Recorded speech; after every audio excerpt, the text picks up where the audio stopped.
The fluorescent lights of Morrison's grocery buzzed overhead as Jack Matthews adjusted his worn backpack, scanning the after-school crowd for the shortest checkout line. His mother's grocery list felt heavy in his pocket, not from the paper itself, but from the responsibility it represented. As a 16-year-old handling the family shopping, he'd become an expert at stretching their modest budget, knowing exactly which brands offered the best value and which items could wait until next week. The store's automatic doors whooshed open and closed behind him, bringing in a gust of autumn air that carried the scent of fallen leaves. Jack grabbed a cart, its right front wheel squeaking slightly as he maneuvered through the produce section. He selected bruised apples from the discount bin, perfectly good for the apple crisp his mother loved to make, and day-old bread that would taste just fine toasted. As he worked his way through the aisles, Jack couldn't help but notice an elderly woman ahead of him.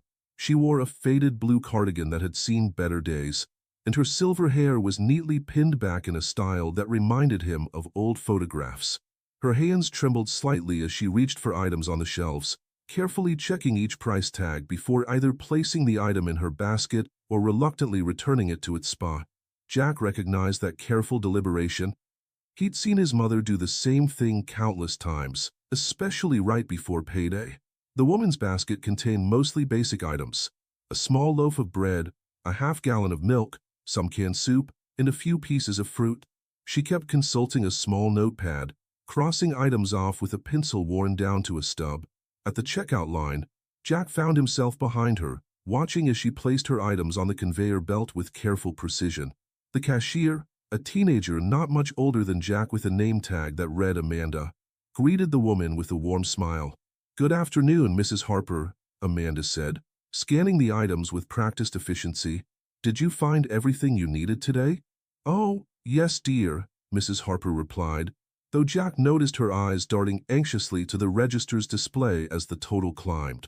When Amanda announced the final amount, $43.87, Mrs. Harper's face fell slightly. She opened her worn leather wallet and began counting out crumpled bills with trembling fingers. "I'm sorry," she murmured after a moment, her cheeks flushing pink. "I must have miscalculated. Would you mind if I put back the oranges and the coffee?" Something in her voice, a mixture of dignity and embarrassment, struck a chord in Jack. Before he could second-guess himself, he stepped forward. "Please," he said, pulling out his own wallet, "let me help." Mrs. Harper turned, startled by his voice. Her eyes, a warm brown bordered by countless laugh lines, widened in surprise. "Oh, no, young man, I couldn't possibly." "I insist," Jack said, already handing his debit card to Amanda. "My mom always says we need to look out for each other." Mrs. Harper's eyes welled with tears, and for a moment, Jack worried he'd somehow offended her.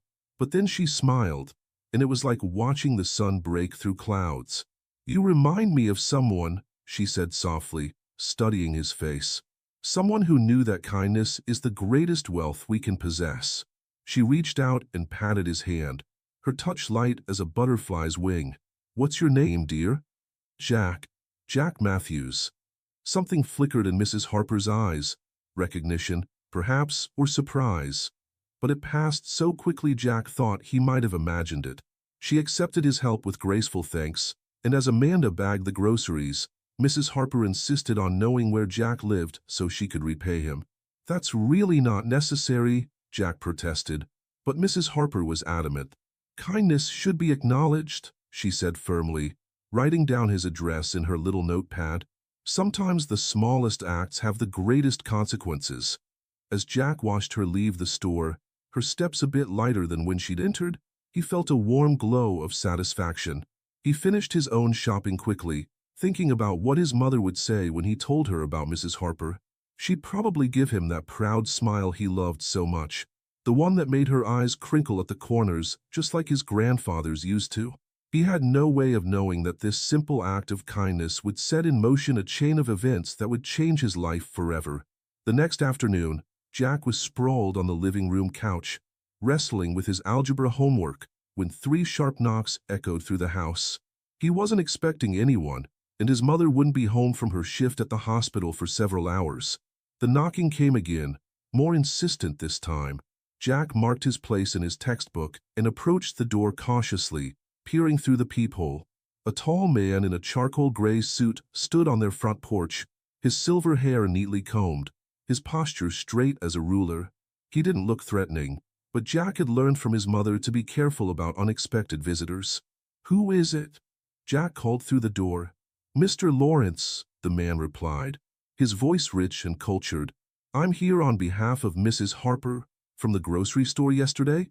Jack hesitated for a moment before opening the door, leaving the security chain in place. The man's face broke into a warm smile that made him look less intimidating. "You must be Jack," Mr. Lawrence said. "Eleanor, Mrs. Harper, told me about your kindness yesterday. May I come in? I have something for you." "I should probably wait for my mom to get home," Jack said, remembering her rules about strangers. Mr. Lawrence nodded approvingly. "Very sensible. Would you mind if I called her? Eleanor gave me her work number, knowing you might be cautious." 20 minutes later, after a brief conversation with his mother and her approval, Jack invited Mr. Lawrence inside. The man's shoes gleamed as he stepped into their modest living room, but his eyes held no judgment as he took in the worn furniture and faded wallpaper. "Your mother sounds like a remarkable woman," Mr. Lawrence said, settling into the armchair Jack offered. "A nurse practitioner, working extra shifts to support her son's education. That's admirable. How do you know Mrs. Harper?" Jack asked, curiosity getting the better of him. Mr. Lawrence smiled, reaching into his breast pocket. "I've been her family's lawyer and friend for over 30 years. She asked me to deliver this to you personally." He handed Jack a cream-colored envelope, the paper thick and expensive feeling under his fingers. "A letter?" Jack asked, turning the envelope over. His name was written on the front in elegant cursive. "Mrs. Harper was quite moved by your generosity yesterday," Mr. Lawrence explained. "She wanted to express her gratitude properly." He paused, studying Jack's face. "You know, it's quite remarkable. You look just like your grandfather did at your age." Jack's head snapped up. "You knew my grandfather?" "Charles Matthews was well known in this community," Mr. Lawrence said, his eyes distant with memory. "He had a way of helping people that made them feel like they were doing him a favor by accepting his assistance." He stood, straightening his jacket. "Read the letter, Jack. I have a feeling this is just the beginning of something quite extraordinary." As Mr. Lawrence headed toward the door, he turned back with a mysterious smile. "Keep your eyes open, young man.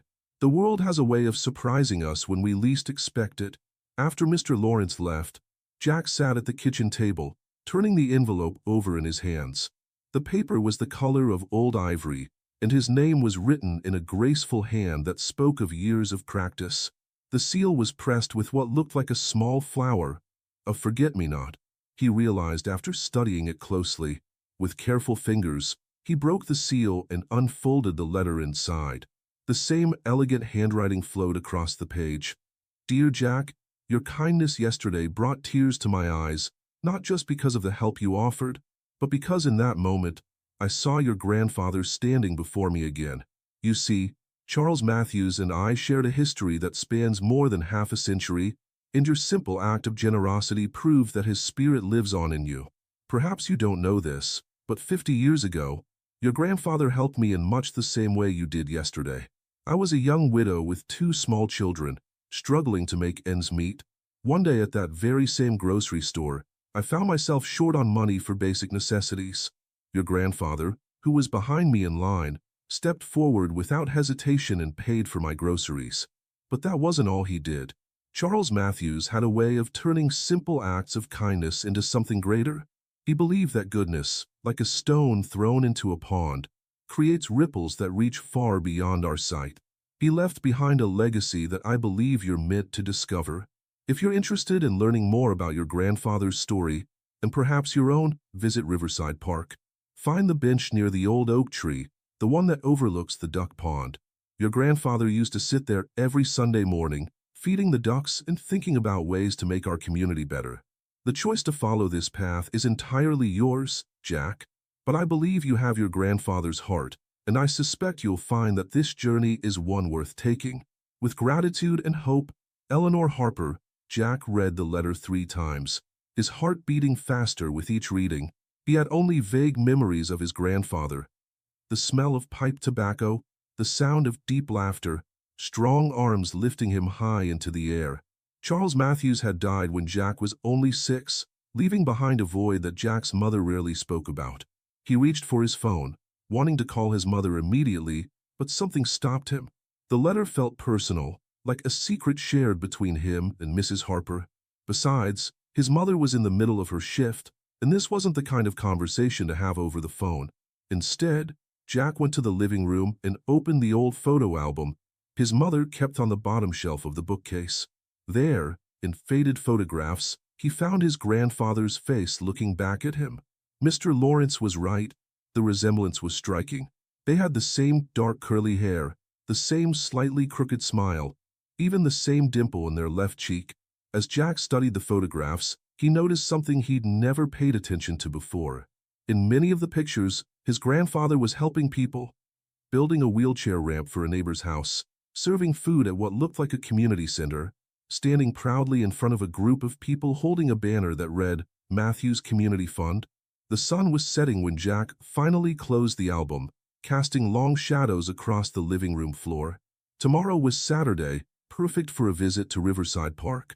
As he resumed his algebra homework, the numbers seemed less important than they had before. His mind kept wandering to the bench by the duck pond, wondering what secrets it might hold about his grandfather's legacy. Outside, a cool evening breeze rustled the leaves of the maple tree in their front yard, carrying with it the promise of discovery. Jack couldn't shake the feeling that his life was about to change in ways he couldn't yet imagine. The simple act of helping Mrs. Harper had opened a door, and whatever lay beyond it was calling to him with his grandfather's voice. That night, Jack barely slept. His dreams were filled with fragments of memories.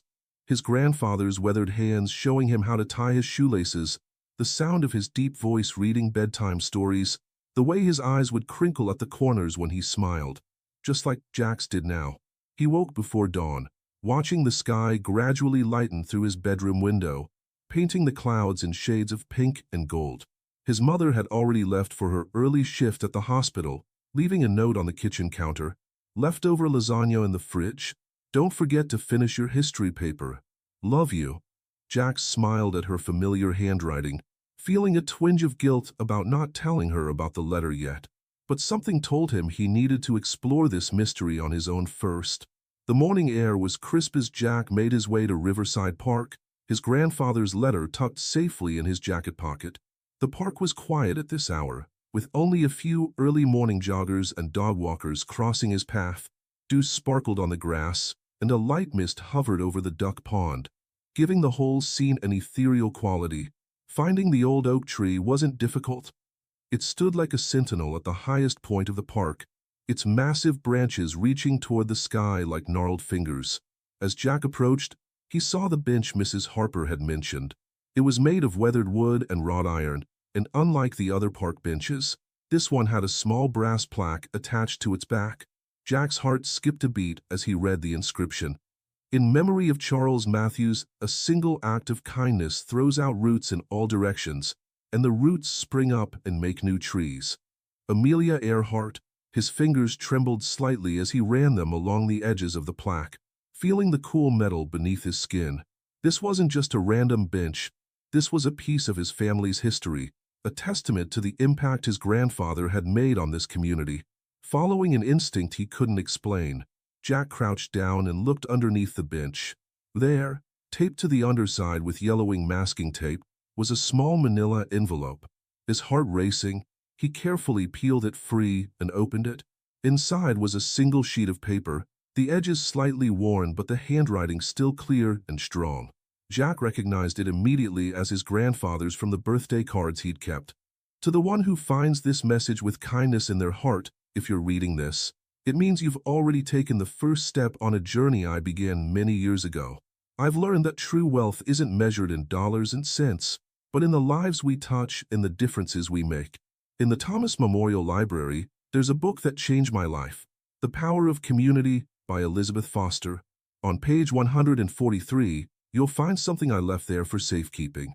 But remember, the real treasure isn't in what you find, but in what you do with it. Life has taught me that every act of kindness, no matter how small, creates a ripple effect that can change the world in ways we never imagine. My hope is that whoever finds this message will understand this truth and carry it forward. With hope for the future, Charles Matthews. Jack read the note 3 times, his grandfather's words seeming to echo in his mind. The Thomas Memorial Library was only a few blocks away, and though it wouldn't open for another hour, Jack knew exactly where he'd be spending his morning. He sat on the bench, watching as the morning mist gradually lifted from the pond. A family of ducks glided across the water, creating gentle ripples that spread outward in perfect circles. Jack thought about how his grandfather must have sat in this very spot, planning ways to help others, thinking about the future, perhaps even thinking about the grandson who would one day follow in his footsteps. As the sun climbed higher in the sky, more people began filtering into the park. An elderly couple walked hand in hand along the path, nodding politely as they passed. A young mother pushed a stroller while her toddler chased pigeons. A group of kids rode past on bikes, their laughter carrying on the morning breeze. Jack wondered how many of them had been touched by his grandfather's kindness, either directly or through the ripple effects he'd written about. When the library finally opened at 9, Jack was the first one through the doors. The familiar smell of books and wood polish greeted him as he entered the quiet building.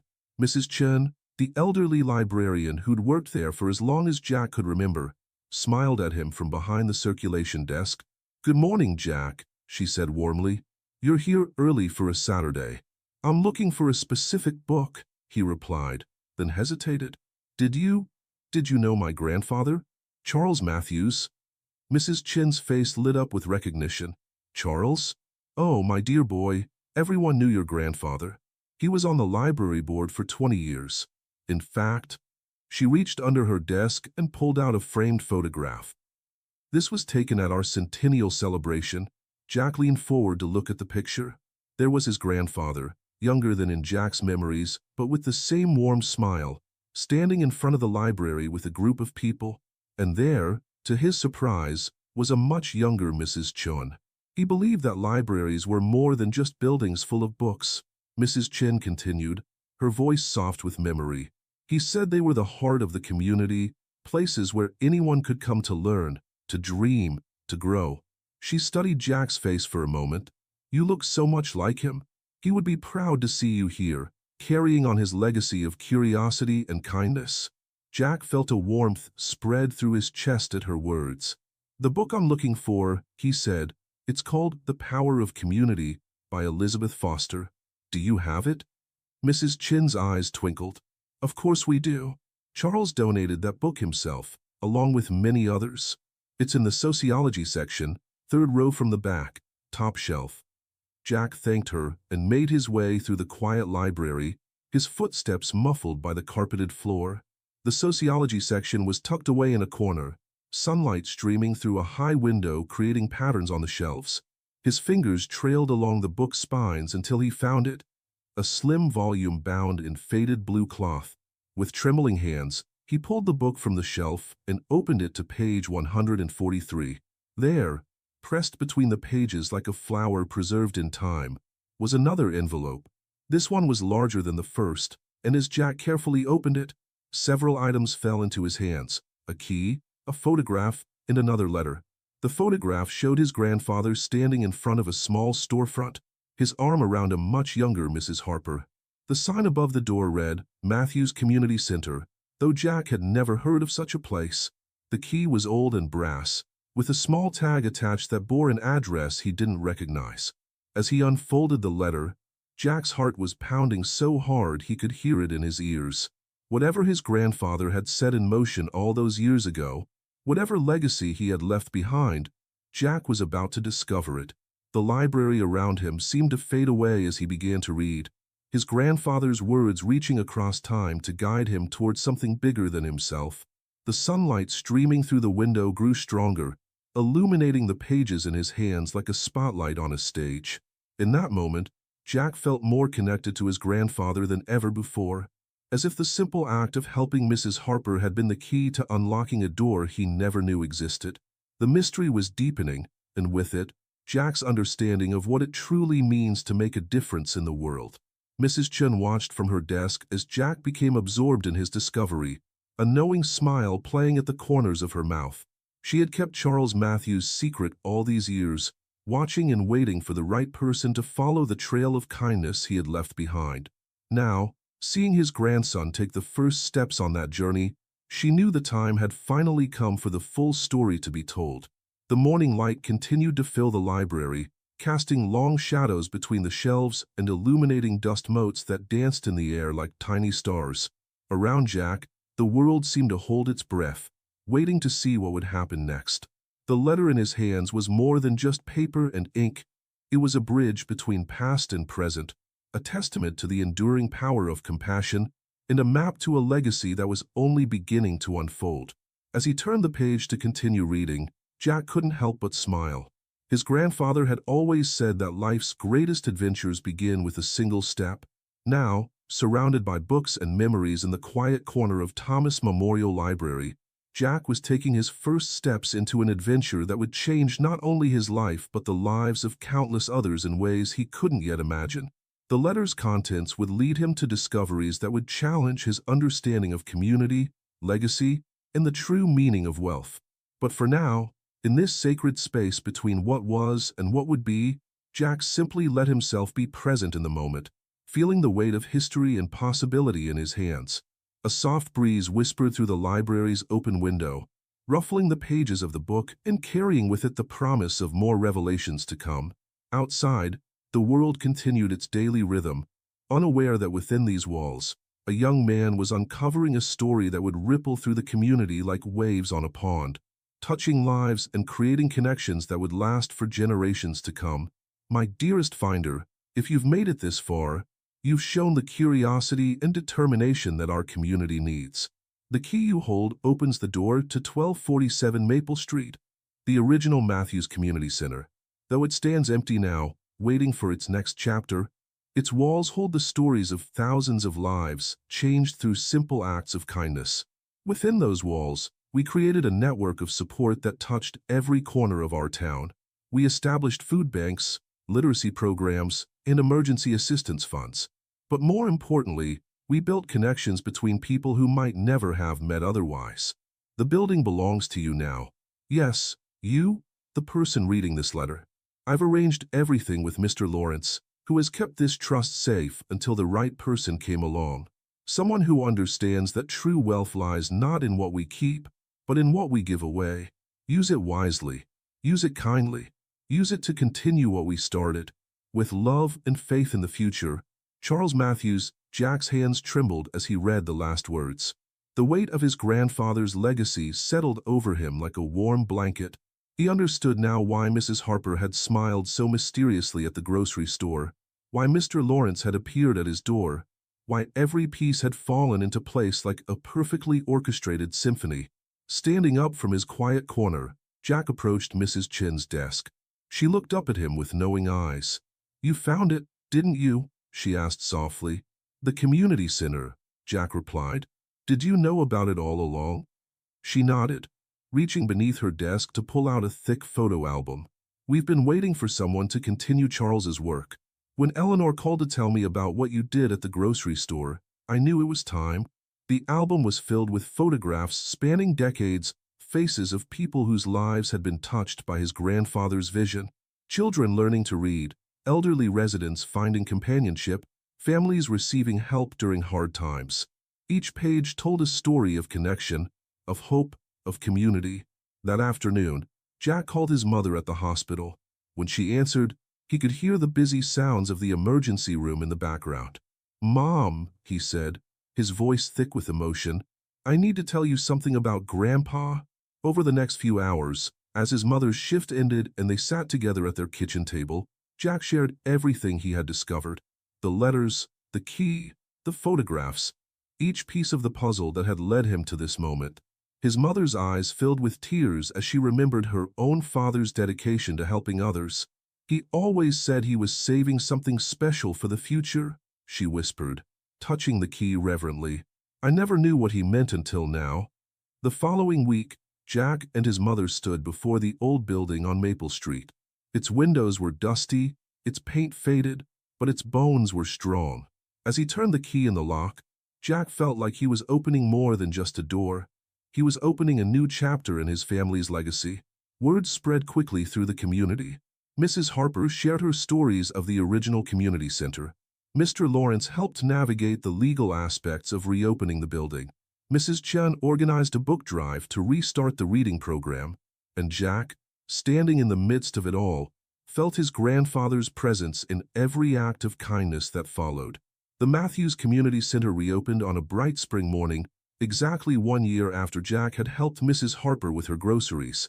The line of people waiting to volunteer stretched around the block. Among them were faces both familiar and new, each person carrying something to contribute: books, food, time, skills, but most importantly, hope. As Jack cut the ribbon at the entrance, he caught sight of his reflection in the newly cleaned windows. His grandfather's smile looked back at him, and in that moment, he understood completely. The legacy wasn't just about the building or the programs or even the acts of kindness themselves. It was about the connections that formed between people, the ripples that turned into waves, the simple moments that changed lives. Mrs. Harper stood beside him, her eyes bright with tears of joy. "Your grandfather used to say that kindness is the only investment that never fails," she said, squeezing his hand. "Look at what you've created from one simple act at a grocery store." Jack looked out at the crowd of people, each one connected by invisible threads of compassion and community. He thought about the teenager who would one day stand in line at a grocery store, notice someone in need, and reach out to help without hesitation. And he smiled, knowing that the ripples would continue, spreading outward in endless circles of kindness, just as his grandfather had planned all along. The breeze that had whispered through the library window now danced through the streets of the town, carrying with it the laughter and conversation of people coming together. In that moment, Jack knew that while his grandfather's physical presence might be gone, his spirit lived on in every act of kindness, every helping hand, every smile shared between strangers who would become friends. The Matthews legacy had found its new guardian, and the story was far from over. It was, in fact, just beginning.